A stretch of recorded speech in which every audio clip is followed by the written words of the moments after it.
Some women are simply born rich, confident, and naturally magnetic to their desires. Let's be clear, this podcast is not for them. However, if you're a soul-driven, visionary, or entrepreneurial woman who's been on a mission to learn how to create a better future bursting to come out of you, welcome to my world. I'm Jo Warwick, and this is Rich, Sexy, and Free. I've dedicated most of my career to helping women get to their core power and unlock the missing pieces for their own unique success. You may already know me as the author of The Big Book of Love. With 30 years experience in psychology, embodiment, manifesting, and energetics, we will be exploring together the keys to becoming rich, sexy, and free. So if this excites you, don't forget to like and subscribe on your favorite platform so you can stay up to date with the podcast. Welcome to today's episode of Rich, Sexy, and Free. And I'm so excited to join with you today as I have got a new Voices panel. This is something very different that I wanted to put together to give an opportunity for women who are perhaps newer on their journey at different stages and so aligned with our theme for this month of New You, New Year. And we're really diving into that shift from disempowerment to empowerment. So I really want to introduce to you Gayle Novak, Pease, and Nancy Spano. And we're going to be talking all about that shift. Gayle, if you could introduce yourself to everybody. Thank you for having me on the panel today. My name is Gayle Novak. First of all, I am an author of my book, From Victim to Victorious: How I Survived 20 Years of Domestic Abuse. I am also a motivational speaker, and I've been doing motivational speaking over 25 years. And I also am a coach. I'm also a two-time survivor of cancer and of domestic abuse. It sounds like you've got an awful lot of wisdom to share, so we look forward to hearing from you. Amy, if you could please tell people about yourself. So thank you for having me. So my name is Pease, and I created the platform called Passion From, and we help you with overcoming yourself and finding the strength to heal after a mentally abusive or toxic relationship. And new course. That sounds amazing, Amy. I'm really excited to hear more about that. Nancy, can you please introduce yourself? Absolutely. I'm Nancy upstate. I'm also, I just published my first book and it's called Struggle. So I'm an author, I'm a speaker, and I'm also a breast cancer.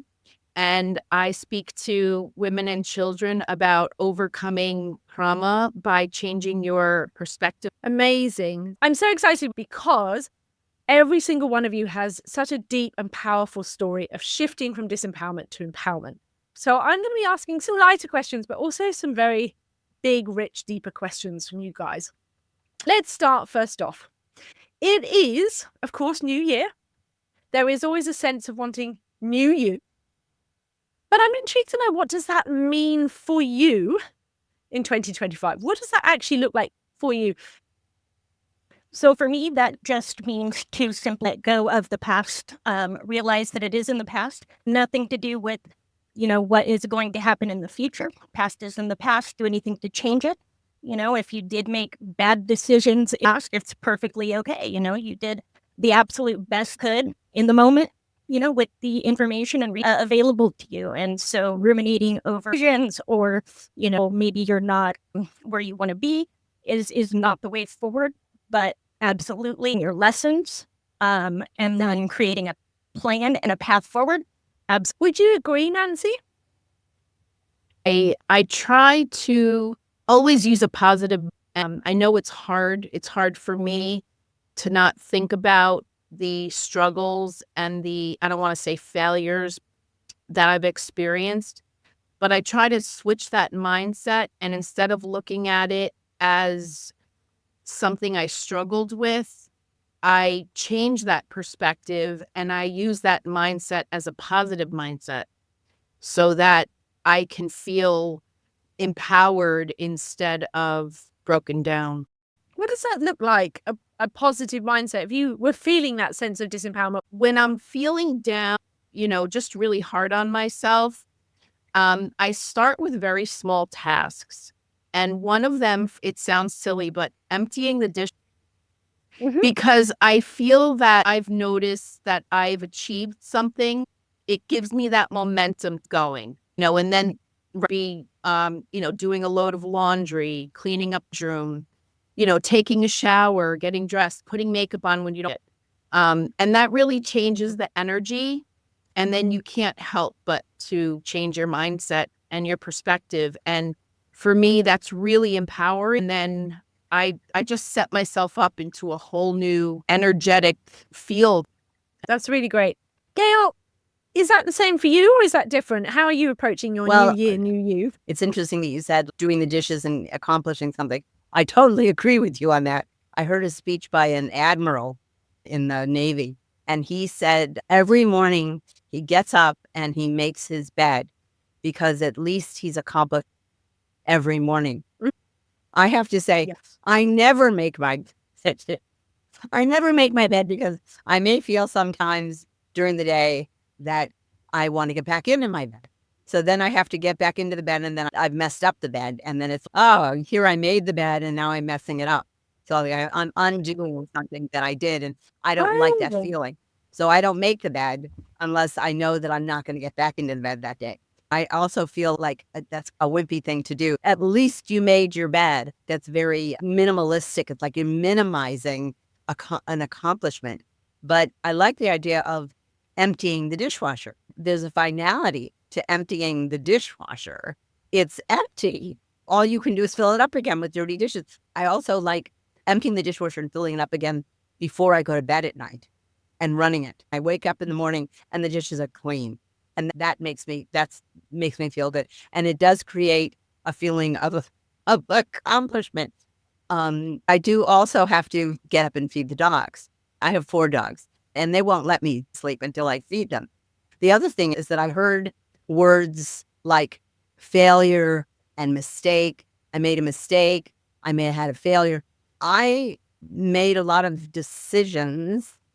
If I knew then what I know now, and I could go back and make different decisions, I would never have married that husband. I would never have taken that job because those were mistakes. They weren't mistakes because, again, if I didn't know then what I know now, I would have done the same thing over and over again. So they weren't mistakes. They were simply decisions. And they were decisions based on the knowledge that I had. So I've learned not to criticize myself by saying it was a mistake. It was a failure. People say, how do you feel about the fact that marriage was a failure?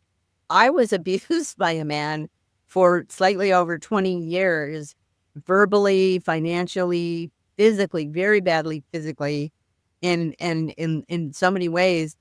And people say that marriage was a failure. No, it wasn't a failure. I don't consider it a failure.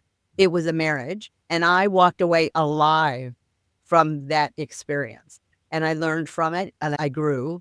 And now I'm helping other women to not only grow and get out of abusive relationships and go on with their lives. I'm hoping through my lectures and workshops to help younger women who have no idea what abuse is or who are just beginning to experience abuse to not fall into the valley of abuse by enlightening them to this is abuse and that's abuse and opening their eyes so they don't criticize themselves and they don't by saying, oh, this was a mistake and this is wrong and it's my fault, it's my fault, it's my fault.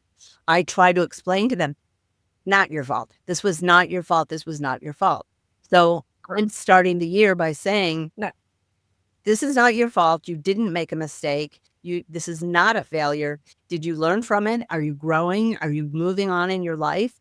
You're doing great. It's interesting. The theme for everybody is at all different varying degrees. And I think that's really important to understand when we think about that new version of me, the new era, the new chapter. We're all at different frequencies and different vibrations. We're all at different spaces. And it's funny, you said the thing about making the bed. I've seen that speech as well. And I actually always make my bed. It was one of the things I was taught when I was at boarding school. And for me, I do it because I like clean energy. I like a clean space. I like to know that I'm getting on with my day. I can't think of anything worse for me than getting back into a grotty old bed that I slept in, because the energy of what I've slept in is already in the bed, and therefore I need to get rid of the energy from when I was sleeping. Even if I went to bed later on in the day, I don't want to get back in the bed that's got the energy from when I like to clean up my space, and I'm very aware of that. We all have different methods. And I think what you were saying also, Amy, was about mental cleanup. When we think to ourselves, I want to let that go. It's the mental cleanup or the physical cleanup of cleaning up your dishwasher. There are two parts, aren't there? There's the empowerment of doing the physical, but also the mental. And you got to have both in your language. You got to have both in your actions. You got to have both in your behavior. That's a really important. Based on that new year, new you, what is the era you are now choosing for yourself? This new era of your life. What chapter are you claiming for yourself now moving forward? What do you think of it in 2025, or the chapter that you're choosing to live now? What is it that you're claiming? I am definitely to be completely empowered. And I think what that looks like is to become financially stable so that I can, one of my dreams, because I overcame cancer and I lost my dad to cancer, is I want to write St. Jude a huge check. Like, I would love to give them a check for $1 million. And in order for that to happen, I have to be full of abundance, financially stable, financially independent, whatever that looks like. So that is a huge. So let's make that very clear. So you're saying this is the era of you being financially free. Absolutely. In financial abundance. But you said about being empowered, but you're in an era around particularly being financially empowered. Yes. Okay, awesome. Amy. So the era that I'm in is that I am finally stepping into my strength and into. I have an unwavering foundation. I know exactly where I'm headed. And that is to use my experiences to help other women who have experienced this sort of abuse or any kind of abuse in their lives. I've done the reflection from the past, and now it's all about strength and not letting anybody take that away from me again. And that was the biggest thing that I learned throughout the almost 20 years it took me to today. It was a fight. It was a struggle. It was the hardest thing I did. But, it was the best thing I could have ever done for not only myself, for my own family, my kids. My daughter gets to see what that looks like. I didn't have that luxury. My mother was very mentally weak, and not to blame her at all, but she didn't know or understand what a healing kind of journey looked like or what that would do. All she knew how to do was exist in her world and take care of the people that were around her, which was honorable for sure. But unfortunately, she ended up passing away at a very depressed state because of the men from her past and in her life and how they did her wrong. And I was happy that I got to her and with her. We did have that. That's something that, after watching her go through what she went through, I'm just not going to be me, and I am going to be the generational curse breaker. And my dog stuff's going to come at you. People are going to abuse you and take advantage of you. But that doesn't mean that you have to go down this road of absolute self-destruction because somebody decided to be stupid with you. That sounds like a wonderful thing to pass on in this period of your life, being the teacher of something very different, even if it's just to your child, let alone anybody else. That sounds like an amazing chapter. Gayle, for you, this chapter of your life, you've already had an incredible story. But this chapter of where you are now, what are you leaning in for this era that you're choosing from 2025? I'm moving along the line with Nancy that I'm looking for additional finances, because it's amazing how my parents retired at 65. And I remember when they retired at 65, and it was a big deal. And we didn't think they were going to live very much longer. It was like, oh, yeah, they're going to retire and then they're going to die. And it was like, but yet my father died from an error during a surgery at 88. And my mom lived until she was 94. But you don't realize how much money you need to continue living. I was very fortunate that when I finally was able to escape my abuser and get a divorce, first of all, I was able to finally escape him with my life and without any additional abuse, because my cousin flew in from Las Vegas and helped me disappear in the middle of the night. I finally got the divorce and I was able to get some support, which totally blew me away. A lot of women don't get support, but if I had not gotten any kind of support at all, I don't even know where I would be financially. I would be desolate because the government doesn't take care of you. I want to change some of my speaking to talk to women's groups about you need to save some money because when you get older, don't count on support. You may not have a husband, but you and your husband need to be saving money now for when you retire. Start now. Save $5 a week, save $20 a week. Just even if you just put it into a regular savings account, do it now because you're going to need it. Absolutely. You know that on this podcast, I am a big fan of empowering women around money. We are called Rich, Sexy and Free. But I have to say the approach that I'm very much is about empowering that mindset around money, that independence, and of course, not looking to somebody else. I'm going to ask you a bit of a juicy question, ladies, because you're all stepping from that place of saying, yes, there has been abuse external to you. So I want you to reflect and maybe share how you think you've maybe been your worst abuser. I know from myself that on my own journey of stepping into my own empowerment, from a position of someone who experienced abuse, sexual abuse, physical abuse, I don't hold those labels anymore. I very rarely talk about it because I came to realize that the biggest shift that had to happen in my life was the fact that I was the one who perpetuated abuse to myself.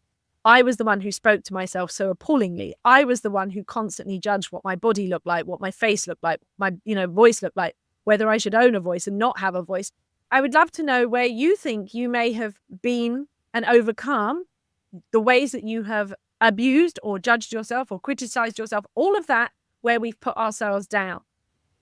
Yeah, so this is actually a huge part of the course that I have where we teach you to find your strength and your foundation to go on a healing journey, is being able to identify from your past the difference between self-blame and self-accountability. Some of it, absolutely your fault and, wasn't your fault. They were just a mean person taking advantage of. But you also need to understand, that they were targeting the weakness that was inside of you and they could see it. And that is why you fell for the abuse to begin with. The love bombing and all of that makes you fall in love with these kind of people or makes you think that they are on your side. Those are the things that we need to address. And if you never address those things and identify those things within yourself, you're just going to fall back into another abusive relationship.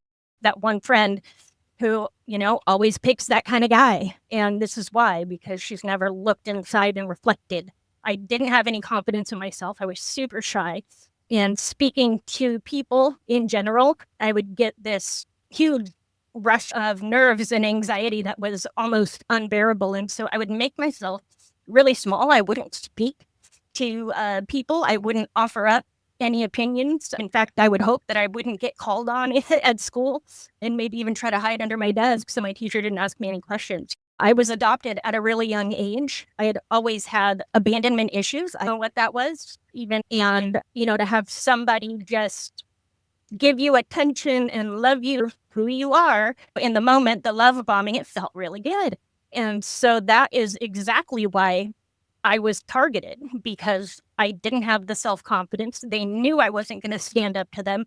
They knew that I was going to not hold them accountable to anything. I wasn't going to confront them. I feared confrontation, feared losing these people and doing things for me, the right things for me. I feared losing until I just couldn't take it anymore. And when I had to finally reflect on everything that was going on so I could change the direction and the course of my life, that's when I started to figure out, the big problem is really me.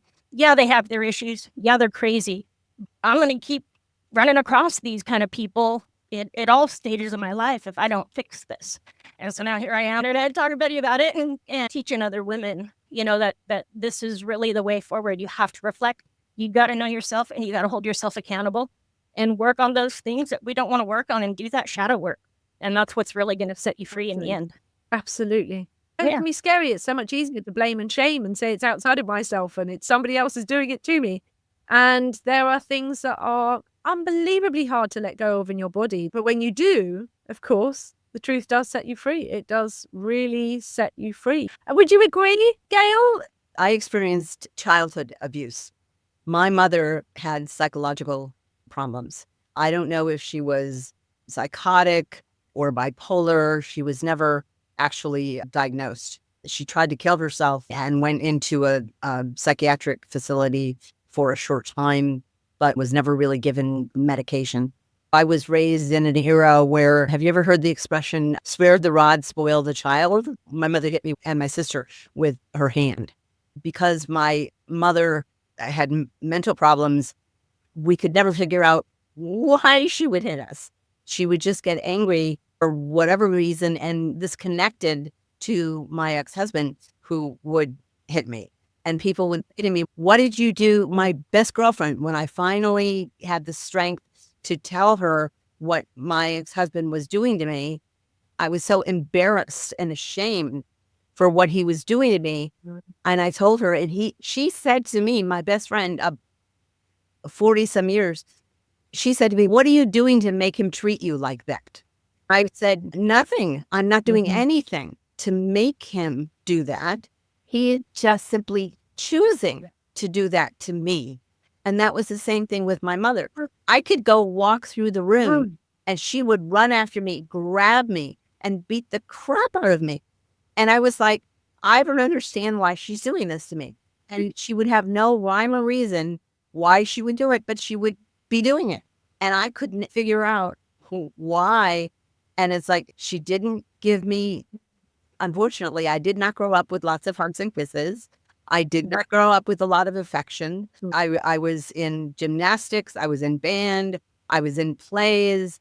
My parents did not come in and see me at my event, my things. I wasn't told, oh, you can do anything you want to do. No, I didn't get that from my mother.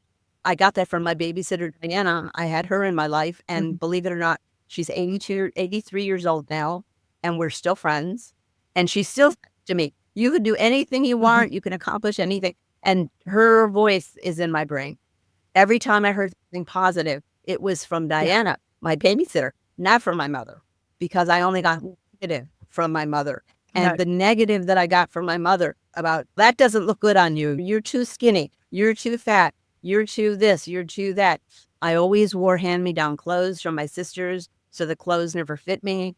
My body image was all screwed up because of that. I didn't realize any of them actually until very recently, when I finally found a really good therapist who helped explain all of this to me.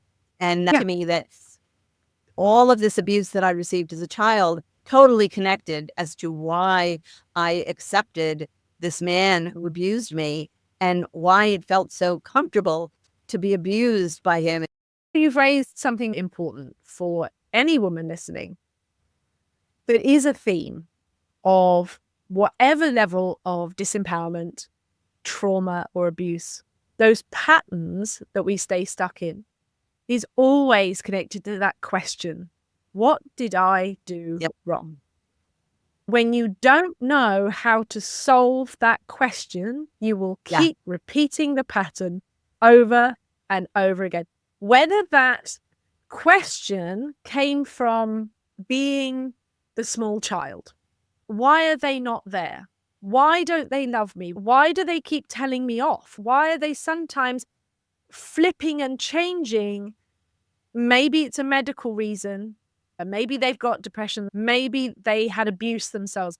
But even as a child, you can feel that instability in someone, even if they're trying their best. When someone hasn't healed themselves, their energy is all over the place. They can be chaotic. They're not grounded.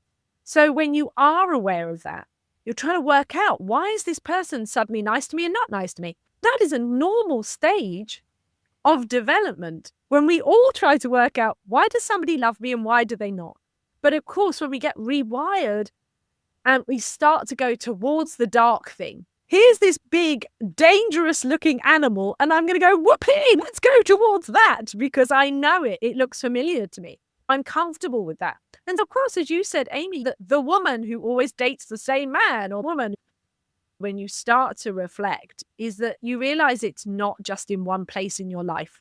That was the biggest shift for me, was going, I was attracting female relationships that were abusive and bullying, even in ways that were disregarding and putting me down and making me small. I was attracting men just the same.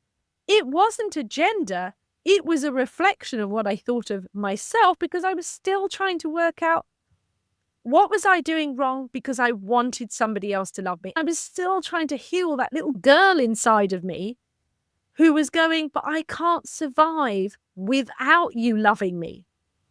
That shift of becoming the woman, the empowerment shift from disempowerment to empowerment, is a bit of going, but I don't need you anymore. I'm not a child. I can be a fully fledged adult who's financially free, physically free, mentally free, sexually free. I can be the whole version of myself. I can step into my empowerment because I'm not looking as the little girl going, will you love me and feed me and take care of me? I need to make you happy. Whether that accepts you beating the shit out of me, or mentally beating the shit out of me, or emotionally beating the shit out of me, or sexually beating the shit out of me, whatever that form, I don't need people like that anymore. I love that everyone's clapping their hands. I'm just interrupting this episode to let you know about the upcoming Rich, Sexy and Free 10-day reset challenge. Oh, you don't want to miss this challenge. It's an opportunity to do exactly what it says on the tin through a system that I have developed over the last 30 years and something I use myself. So if you're wanting 2025 to be the year that you're more aligned with your energy, your true self, your value, then you're going to want to check this out. It kicks off on February the 3rd, but the doors will still be open until the end of that week. Don't miss this opportunity. I would love to have you there if you want a richer, sexier, freer life as you, in your power. Sound exciting? Just head on over to richsexyandfree.com and you can find all the details there, and we look forward to seeing you inside the challenge. And see, I would love to know your feedback on that. Does that resonate with you in that shift?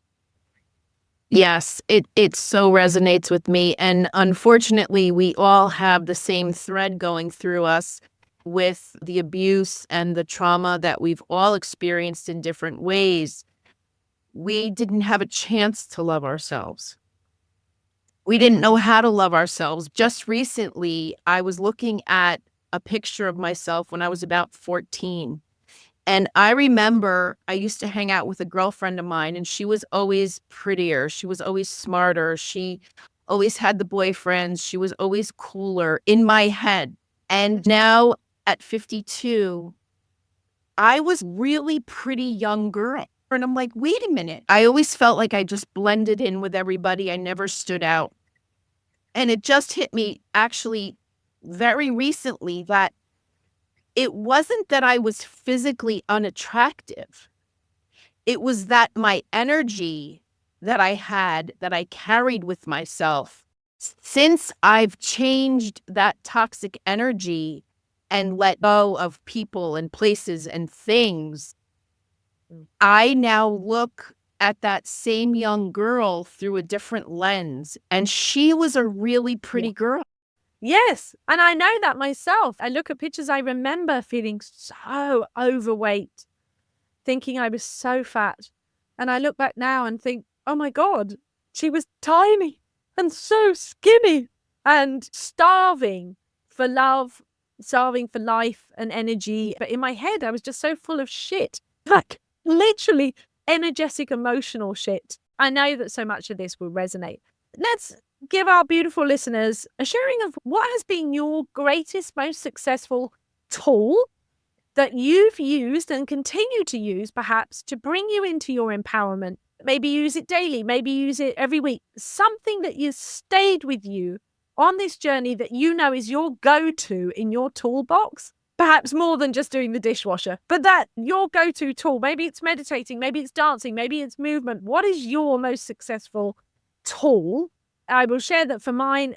I would say being in the sea or water or swimming is higher than meditation. Being in nature, yes, but being in water, I swim, I'm in the bath, I'm a water being.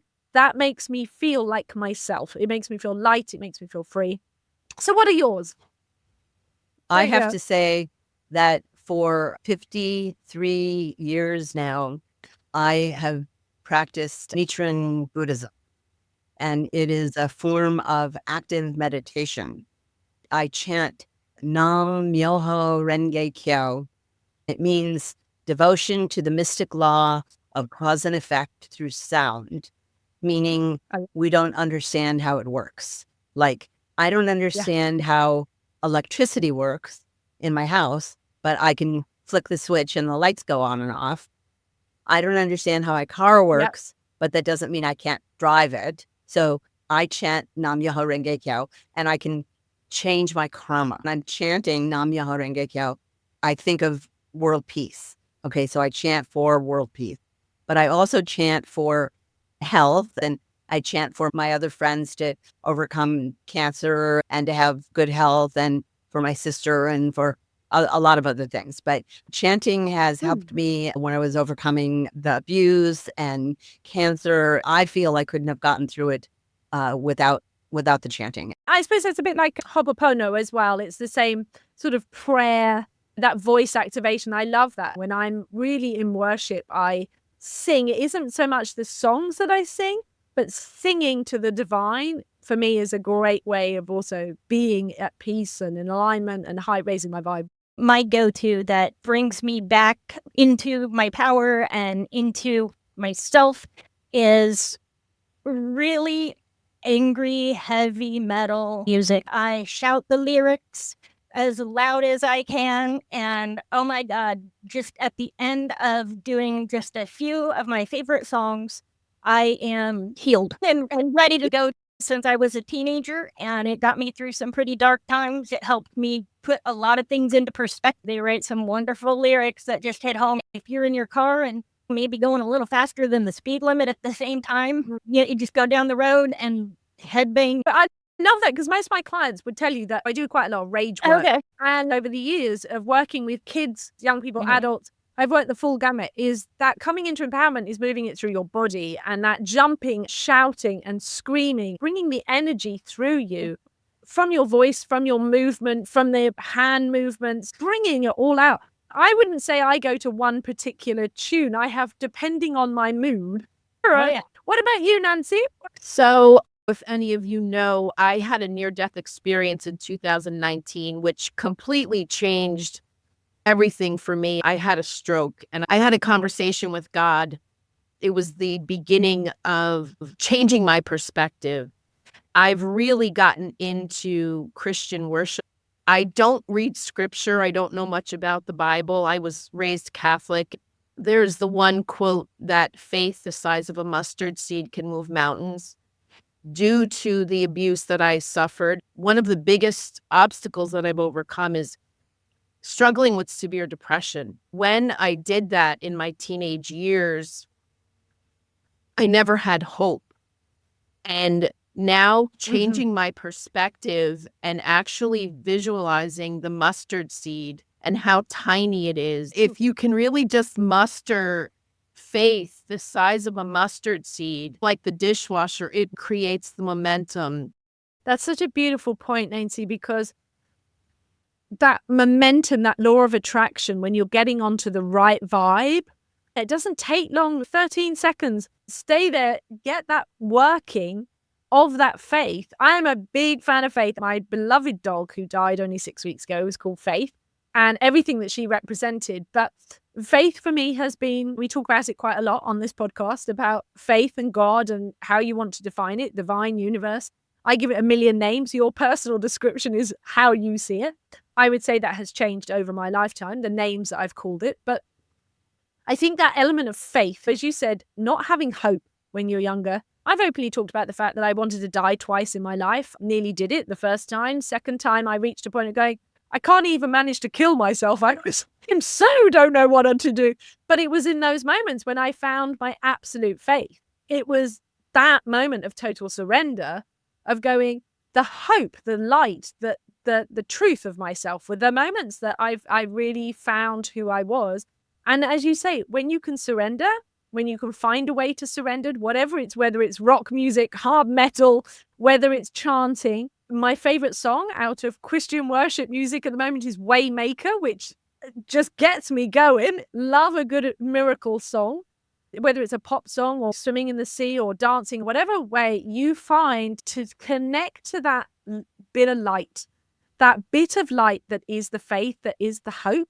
And you start to bring that back in, and you start to switch on the switch in your internal house and let the light come in. It can be so small, but once you focus to that point, it lights your whole inner room up. And then you just need to turn up the dial and you become this energy of hope. And without hope, you're never going to make that shift. It's the shift from disempowerment, as we've been talking about today, whether it's getting to rock bottom and choosing yourself and saying, I'm leaving this fucking marriage because I'm not going to die and I choose to love myself. Whether it's in that moment of just having a negative thought about yourself and going, no, I choose to love myself. I'm now 49. My body is not the same as it was as a kid. I'd say love myself more than I ever did when I was little. Whether it's in that tiny moment or the big moment, yeah, I'm going to find that faith. I'm going to find that hope. I'm going to find that dream. To move forward, there is a new day. There is a new start. It can start again now. So with that in mind, and you've shared such incredible stories, the pain and the depth, but also where we're moving to, and the tools that you've used, I would like you to share what suggestions you would offer to somebody else who is in that point of wanting to shift. I guess it depends on where your background is. For me, like I said, I was raised pretty strict Catholic, and I really turned to Christianity and more so just having a relationship with God. But whatever it is for you, whatever that tool is, just put all of your energy into that. And I really feel for me, because when I'm having a hard time, like I said, if I listen to worship music, it changes the energy. It changes the way I feel. It changes the way I look at, and that really... I'm just laughing because what you're saying is beautiful, but we can all see on the video, you've disappeared behind a whole beam of sunlight. Echoing your point, Amy and Gayle, what would you suggest? Amy, go ahead. So I absolutely suggest, finding that one thing that brings you peace. I do attend church, even though I listen to heavy metal music, but I'm just a child of God, just like everybody else. And, it's whatever works. Lean into that. But to find your tribe of people. Maybe it's not the people that you happen to deal with every day. Most of my friends actually live across the country. I have very few friends. I only allow people into my life. It's people who I know are not going to take advantage of me energetically, financially, or anything like that. Most of the time, it is people who's been, I guess, wronged or something like that in their lives. And so they've been through the work. And so I seek people out who are going to be a good fit. So that's kind of what I do. And that's what I suggest other people do just starting out. I would also probably put a caveat on that, of course, of being aware that we can attract people at the stages we're at, but we must also make sure we're attracting people at the stages we want to be. Yeah. Because you can end up with lots of people who are still stuck in the blaming and the shaming, or haven't done the work, or are wanting you to fall into that pattern, or that they're just happy to stay in the survivor phase, but not the thriver phase. So it's all different stages. It's finding those people, isn't it? It's finding the right people. What would you suggest, Gayle? I love the idea of finding your tribe. Most of my people are across the country too. I have friends here in Vegas, but I've only lived here 11 years, so I don't have a lot of friends here. I would like to move in a different direction with my suggestion. I believe in finding a therapist. I believe in finding, shall we say, professional help. The problem with that is finding the right therapist. I was very fortunate that towards the end of my marriage, I found an incredible woman whose husband was military, and she was very experienced in dealing with other women whose husbands had military, and she had a great deal of experience dealing with abuse. I would echo that, Gayle, as somebody who was an expert in both love and unhealthy relationships, it's very important to work with somebody who truly understands human development. And sometimes when you're trying to navigate your way out, although it may seem like an expense, and it is, but it's an expense in investing in the rest of your life and in your health and happiness. If you want to find out more about healthy relationships, I would recommend my book, The Big Book of Love, Loving Yourself, Dating, Love, Loving Relationships, which has got 40 years of experience around understanding what it is that you're actually looking for and what it doesn't look like, because that's the first thing I know Nancy mentioned today about the fact that you're searching something you don't actually know what it looks like. And I wrote the book as a result of not only many years as a therapist, but many years of actually trying to learn something that wasn't available when I was a kid. I wrote it for myself. It's helped lots of people. And as we wrap up, and it's been the most incredible conversation, sharing about your own stories, which have been amazing.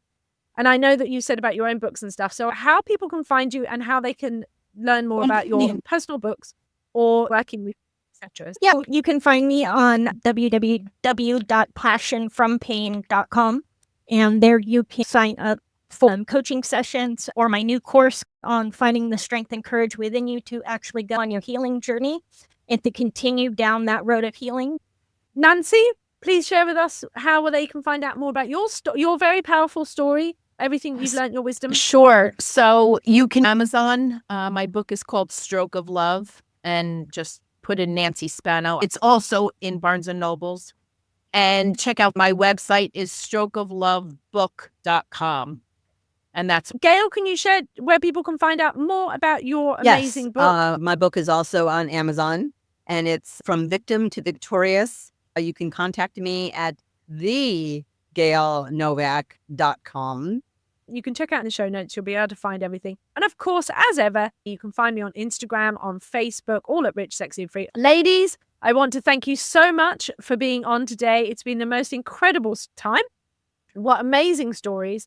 It's been great to connect with you today. But before you leave, if you want to find out more about how I can help you personally, just simply go ahead and visit richsexyandfree.com. And I look forward to seeing you next week on the podcast.